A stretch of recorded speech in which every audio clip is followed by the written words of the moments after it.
Adventures in time and space, told in future tense. Dimension X.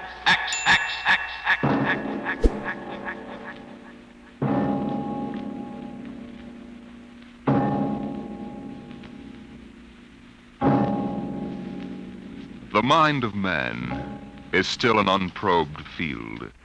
Within it lie many mysteries still unsolved. But there are men today, psychologists now experimenting with telepathy, hypnosis, thought transference, who believe that in the future we may discover the existence of a force of the mind more powerful than any force the world has ever known.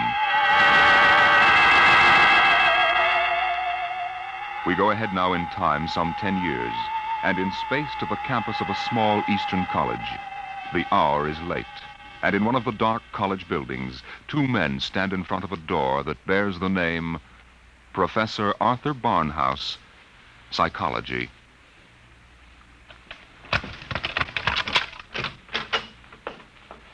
Well, here you are, Clinton. Thank you, Major. Here are the keys to the professor's desk and files. I guess you inherit everything now. You might as well dictate a full report while everything's still fresh in your mind. I'll wait and see you home. Oh, no, that isn't necessary. I'll be all right. You sure?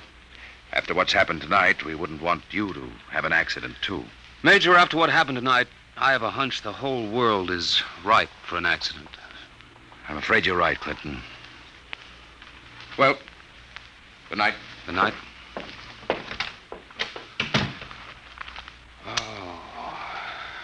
Pull yourself together, Buster.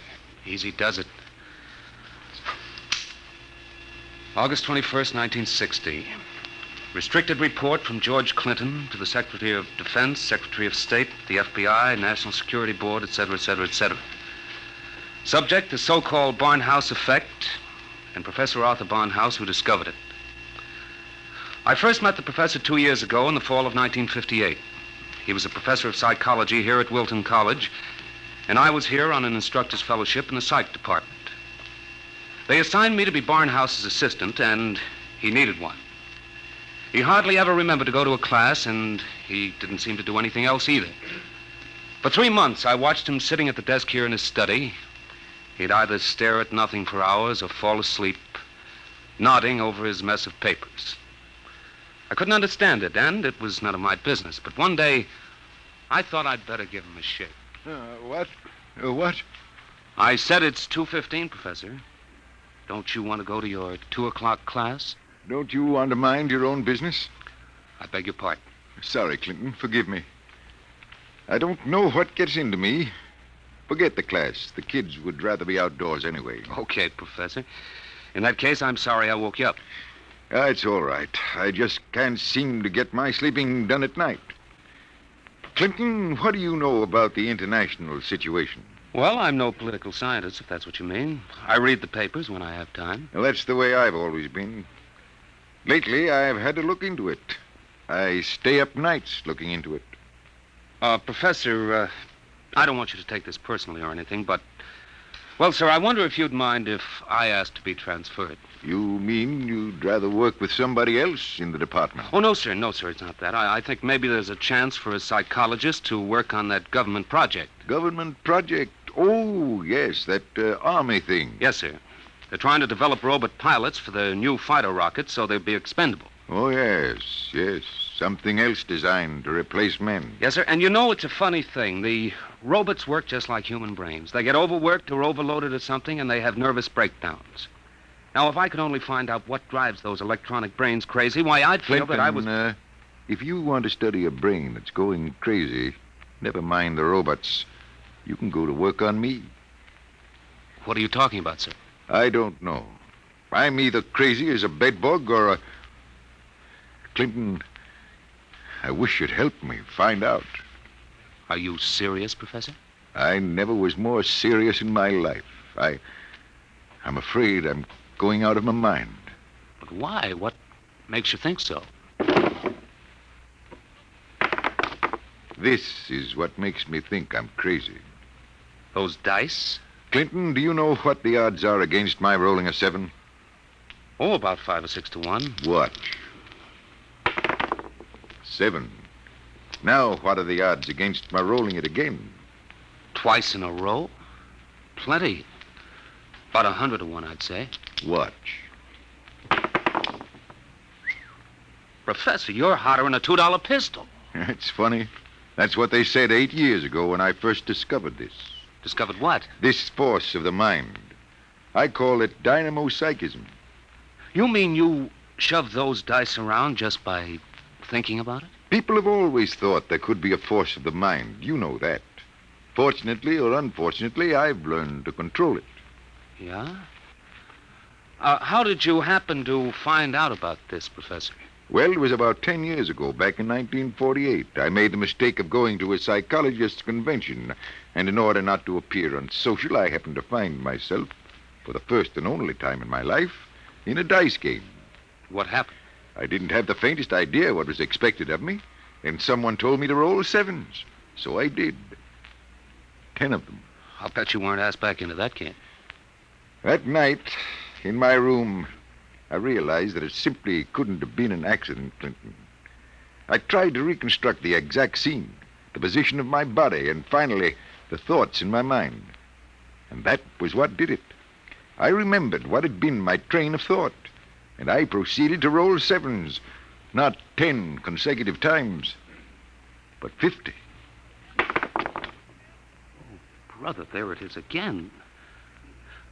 Professor, can you do anything else? I mean, besides shove dice around? You see that inkwell on my desk? Sure. Watch it. Don't take your eyes off it. If nothing happens, say so, and I shall go quietly, even happily, to the nearest sanitarium. Okay, Professor, shoot. Hey, why, it just blew up. Yes, I'm sorry. I didn't mean to splash ink on your suit. That's okay, Professor. What was that funny noise? Oh, that? The dynamo psychic waves are a little like ultra-high frequency waves. Sometimes, when I turn on the power, they create a kind of static. Listen, Professor, how much power have you got? Could you blow up anything, well, you know, big? I could flatten the Great Wall of China. Boy, you'll make the helio-oxygen bomb look sick. And that's what scares me, Clinton. The thought that maybe I could use this power to save the world. Clinton, you've got to help me. Who, me? Professor, when it comes to international relations, I don't know from where. You'd better get in touch with the State Department. State Department? Yes, they'd be the ones, wouldn't they? Well, you probably want to be getting home now. I'll see you to the door. I could use a breath of fresh air. Okay, Professor. You better stop brooding about this. You get somebody else to do your worrying for you. Yes, you're right. I have been brooding, wondering what to do. Just sitting and staring endlessly at that awful monstrosity across the way. You mean the old bell tower? Yes, I've gotten so I can't stand the sight of it anymore. Professor! Professor, look, what? Well, there's nothing left but a pile of rubble. Oh, my, I didn't really mean to do that. Well, you see, Clinton, it's got to the point where my lightest whim is more dangerous than a blockbuster. Professor, you get in and write that letter to the State Department right now. You packed too much of a wallop.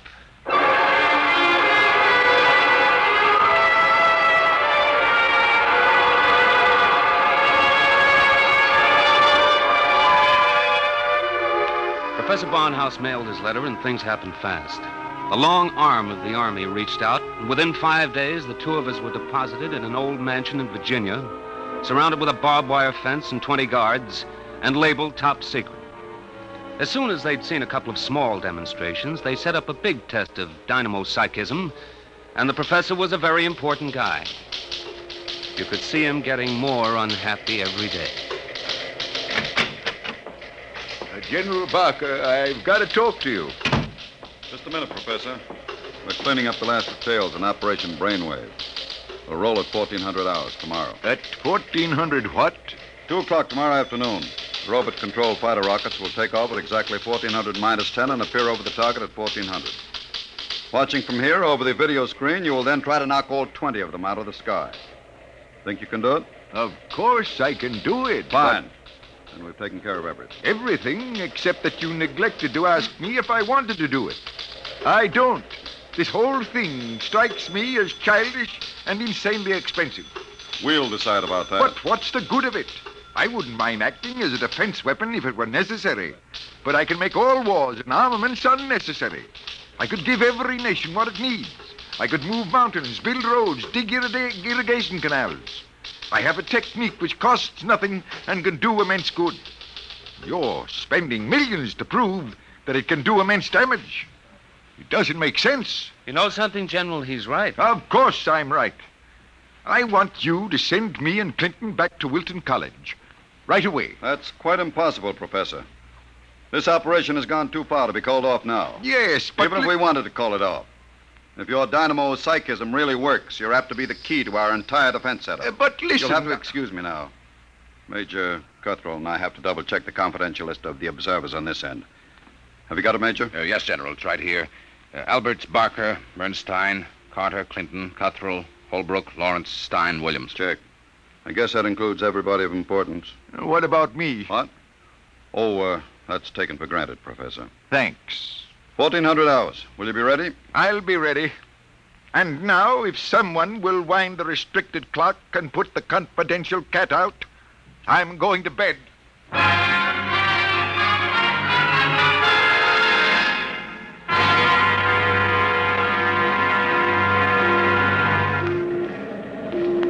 YDR to brainwave control. Observation plane to brainwave control. Come in, please. That's McKinley in the observation plane. Cut me in. Hello, McKinley. Reading you clear on the speaker. Everything all right? All okay, General. Takeoff uneventful. Fighter rockets now flying on course in perfect formation. Altitude 5,000 feet. Airspeed 865. Visibility unlimited. Are you tracking us? We've got you on radar. Haven't picked you up on the video screen yet. What's your estimated time of arrival over at the target? ETA, 2 minutes. Check. Remember, McKinley, the observation plane is not to enter the target range. Veer off and circle at the 10-mile limit. Bring the rockets overhead by remote control. Check. Observation signing off. 1 minute, 45 seconds to go, Professor Barnhouse. Are you in good shape? I'm all right, General. Good. We can all take our places in front of the video screen now. You sit here, Professor, in the center. Major Cuthrell, will you turn on the video screen? Right, General. Nothing yet, just empty sky. Hold it. I hear him coming in. There are 20 of them, Professor. You think you can knock them down at this altitude? Distance has nothing to do with it. I don't want anything to go wrong. You're sure you feel all right? General, I know I can do it. If that's all that's worrying you, let's call the whole thing off and save $20 million. There they are. They're coming in. Get ready, Professor. 10 seconds. 9, 8, 7, 6, 5, 4, 3, 2, 1. Now, wide open, Professor. Well, go ahead, Barnhouse. Knock them down. I did. Nonsense. All you've done is blank out the video screen. What went wrong? Did you give it everything you had? I was wide open, General. Then it didn't work. They're still flying. What's that? It just took a few seconds to work. That's... Holy smoke, they're dropping like flies. McKinley to brainwave control. What's happened to these rockets? They're going down like flame. By heaven, it works. It really works. Cuthrell, get Washington on the line. Barnhouse, I want you to... Hey, where's Barnhouse? He was right here. Clinton, where's the professor? Got me, General. We were all staring at the video. He must have walked out. Get moving, everybody. Alert the guard. Search the house. Yes, sir. If anything happens to that man... General Barker. General Barker. What is it, Corporal? Corporal Gray guard at the main gate. Sir, Professor Barnhouse is gone. Gone, where? He came tearing out of the gate at 40 miles an hour. Here's a note, sir. Threw it out of the car as he went by. I picked it up. Let me see it, quick. What got into that man? What does he say, General? Gentlemen, as the first superweapon with a conscience, I'm removing myself from your national defense stockpile. Setting a new precedent in the behavior of ordnance, I have humane reasons for going off. Signed, At the Barnhouse.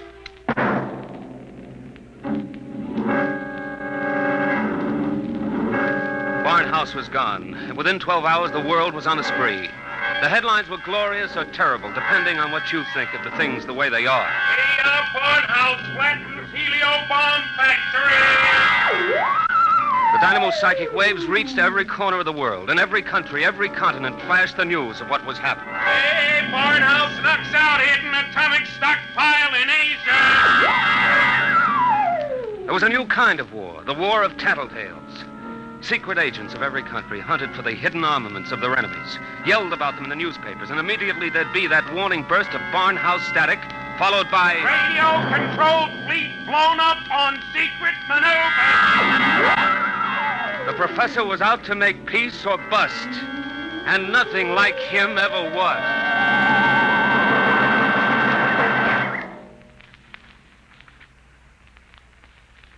Look, Major Cuthrell, I told the FBI and the Army everything I know weeks ago. I've answered questions till I'm blue in the face. I didn't come here to ask questions, Clinton. I came to ask for your help. My help? That's right. To find Barnhouse. What if I don't want to? If you're his friend, I think you'd better. Why pick on me? You've got the FBI, the police, and Army intelligence. Why can't you find him yourselves? We're trying. But you know the man well. You could spot him where we wouldn't. And you're the only one who can. Maybe. But why should I? Wherever he is, I think he's doing fine. He's making war impossible, and I like it. So do I. Yes? He's putting you out of a job. That's all right with me.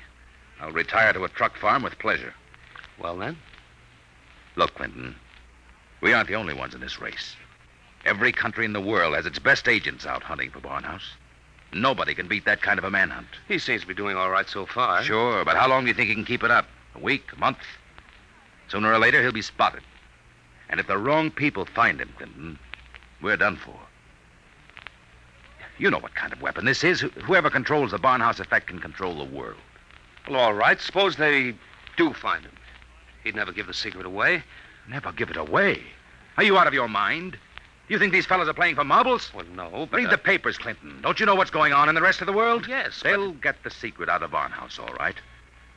What happens to him in the process won't be very pretty. Well, he must realize that then. He'll never let himself be taken alive. He may not have the choice. And if he doesn't, God help us all. All right. All right, I'm in. Good. Now, do you know anything that you haven't told us? Anything that might give us a lead? Only this. It was addressed to me. I found it here on his desk the morning after he escaped. You mean he came back here? Yes. I guess he needed to pick up some personal effects. Anyway, the files were open, and he left this note on a scrap of paper. Anything to do with the Barnhouse effect? Read it yourself. It's Greek to me. Just these few lines scrawled on a piece of paper, and the last one breaks off right in the middle of a sentence. This stuff doesn't make any sense at all. You know, from the looks of this, I'm beginning to wonder if the professor isn't going off his rocker. I thought of that, too. All the more reason why we've got to get to him quick. He may be helpless, and the whole world's on his track. Come on, Clinton. We haven't much time.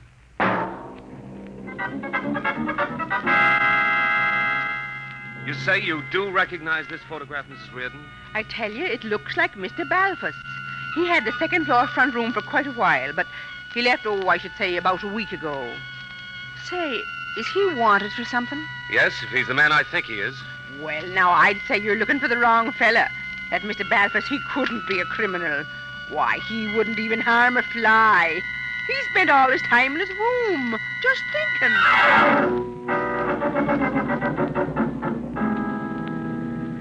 Oh, brother, it's hot. What a way to spend an August afternoon, huh, Major? Give my eye teeth to be at Jones Beach. So would I, Corporal. We've got work to do here. Look, sir, we've been cruising around these radio detection cars for a week. Not a sign of Barnhouse static. The professor must have run out of things to work on. Well, we'll give him a little more time. Switch to shortwave. See if there's anything special coming through. Yes. Try the 9-meter band. This is Radio Miranda calling. Let's hear that. Our American enemies who have hidden behind the unjust and diabolical persecution by Professor Arthur Barnhouse will tyrannize us no I more. wonder if the professor's out of Today, this. our glorious leader takes up his residence in a shelter, shielded with lead against all dynamo psychic rays. With his protection designed by our brilliant scientists to be absolutely impregnable against the Barnhouse Effect. You will once again lead us on the path of our glorious death. Quick, triangulate it and get me a fix. I've got it. Let me check this chart. Quick, man. 3.9, 1.7. Oh, my aching back. What is it? We haven't got a prayer of finding a major. He'd have to be picked out of 2 million people. Where is Barnhouse? Right where I was wishing I was. Right smack in the middle of Jones Beach.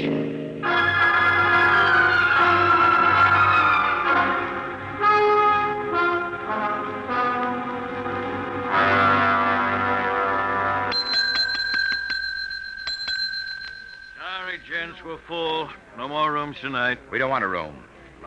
Do you recognize this picture? Who wants to know? Uncle wants to know. Oh, excuse me. I'm sorry. Let me see it. Yeah, it looks a lot like room 417. About 5 feet 8, thin, sandy hair, glasses, little scar right across the bridge of his nose. Yeah, that's 417, all right. You mean he's here now? No, not anymore. He checked out 2 days ago, but he couldn't have gone far. What makes you say that? Oh, he looked sick as a dog. Couldn't hardly carry his own bag out. Uh-oh. Like I said to the other fellas, I said he looked like he was on his way to the morgue. What other fellas?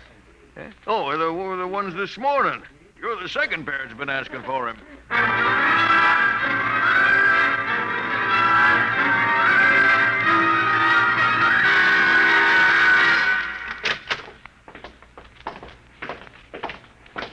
Here we are, Ward 15. This way, gentlemen. You're sure he's here, nurse? Oh, yes. Thank heaven we're in time. Well, I wasn't on duty when he came in, but one of the other girls told me he'd collapsed in the street. The ambulance brought him in. Poor guy, he must have really had it rough. Oh, here you are. Bed number 78. This is your man. Wait a minute. This isn't Barnhouse. But I was perfectly sure. Oh, wait, let me check his chart. Dismissed 8 p.m. Only an hour ago. Oh, dear, now I remember. Remember what? If he was sick, why did you let him go? Well, 2 of his friends came and took him away. They didn't want him in the charity ward. They said they'd make sure that he was taken care of.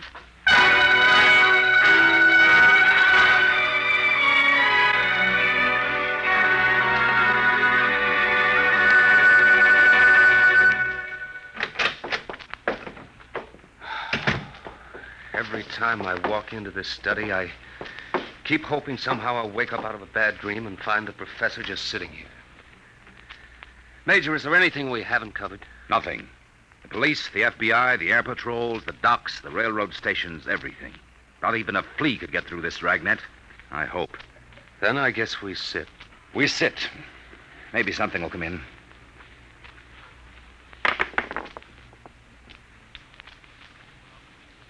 Do you have to roll those dice? I'm sorry. I wasn't thinking. An hour. That's what's driving me crazy. 1 hour sooner, and he'd have been in our hand, not theirs. I know. Well, maybe he's still all right. How can he be all right?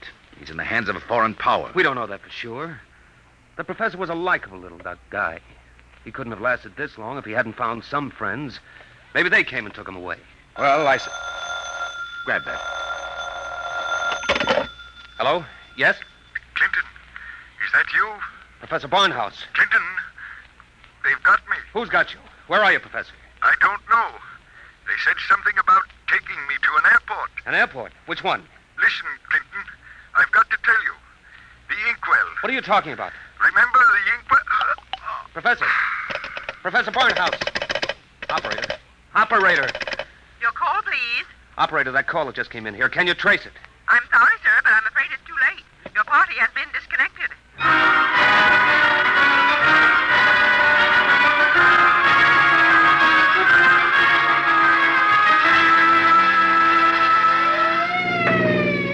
Where are we headed? He didn't say which airport. Just a hunch. The commercial airfields are all covered. But there's a little private field out here, I remember. Hasn't been used in years. Better be the one. They didn't have too much of a start on us. Maybe we'll make it in time. Step on it, Corporal. Wide open, Major. How'd he sound? Did he say who had him? No, all he got out was airport and something about an Major, airport. Mr. Clinton, there's a tail light up ahead. Must be another car going like the devil. You're right, I see it. They're turning into the airfield. Come on, faster. Hold everything. Look up ahead. They're switching the floodlights on at the field. There's the plane down at the other end, all warmed up and ready to go. We'll never make it on the road. Hang on, I'm going through the fence, right?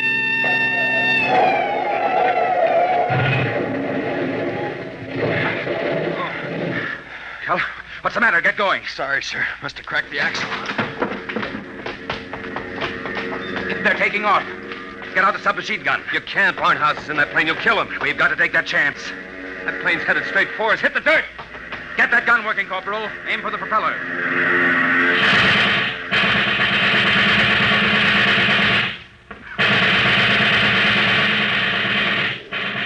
Couldn't get him, Major. Well, there goes the old ball game. I'll get through to Air Patrol, sir. Maybe they can intercept the plane. Not a chance. By the time the fighters got off the ground, the plane would be out of range.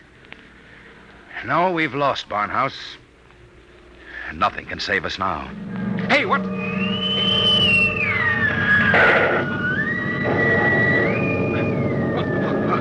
What hit me? Clinton, are you all right? Yeah, sure. The plane. It's gone. I know. Barnhouse blew it right out of the sky. He wouldn't let himself be taken alive. Boy, he really did it the hard way. Poor guy. He shouldn't have had to be a hero. All he ever wanted was peace. Peace? What's that? Now the arms race will start all over again. And with Barnhouse gone, what's left to stop it?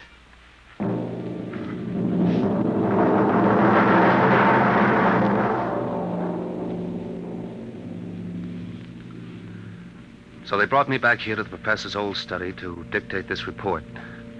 I'm sitting here at his desk, and it's just the way he left it. Papers all over, even his old pair of dice. Arthur Barnhouse is dead. That's going to be good news for some people when they find out. The saber rattlers of the world will be busy as of tomorrow morning, getting ready to whoop up another war. I'm afraid they're in for a little surprise. It's 3 a.m. now. And before morning comes, I intend to vanish, disappear completely. That's the last that anybody will ever see or hear of me directly.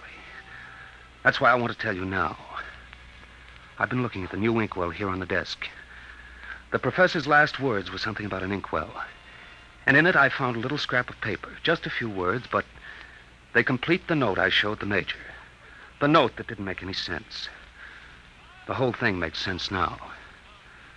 Professor Barnhouse may be dead. But you haven't heard the last of the Barnhouse Effect. Not yet. I've been experimenting while I've been talking to you.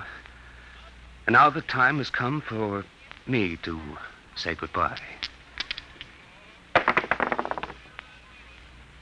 You see, I've just rolled my 50th consecutive 7.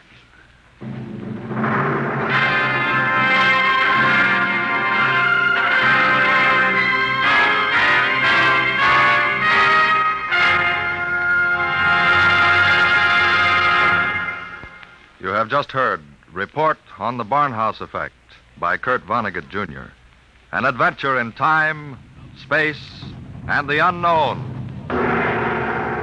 Dimension X.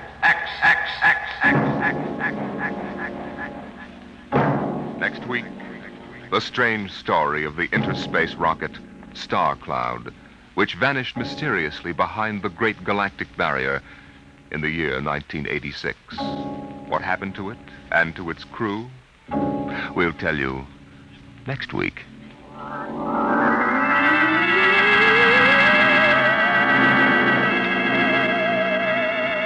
Tonight's story, Report on the Barnhouse Effect, was adapted for radio by Clarice A. Ross. Featured in the cast were Bill Quinn as Clinton, Ed Jerome as Professor Barnhouse, and Carl Weber as Major Cutthroat. Your host was Norman Rose. Music, Albert Berman. Engineer, Bill Chambers. Dimension X is produced by Van Woodward and directed by Edward King.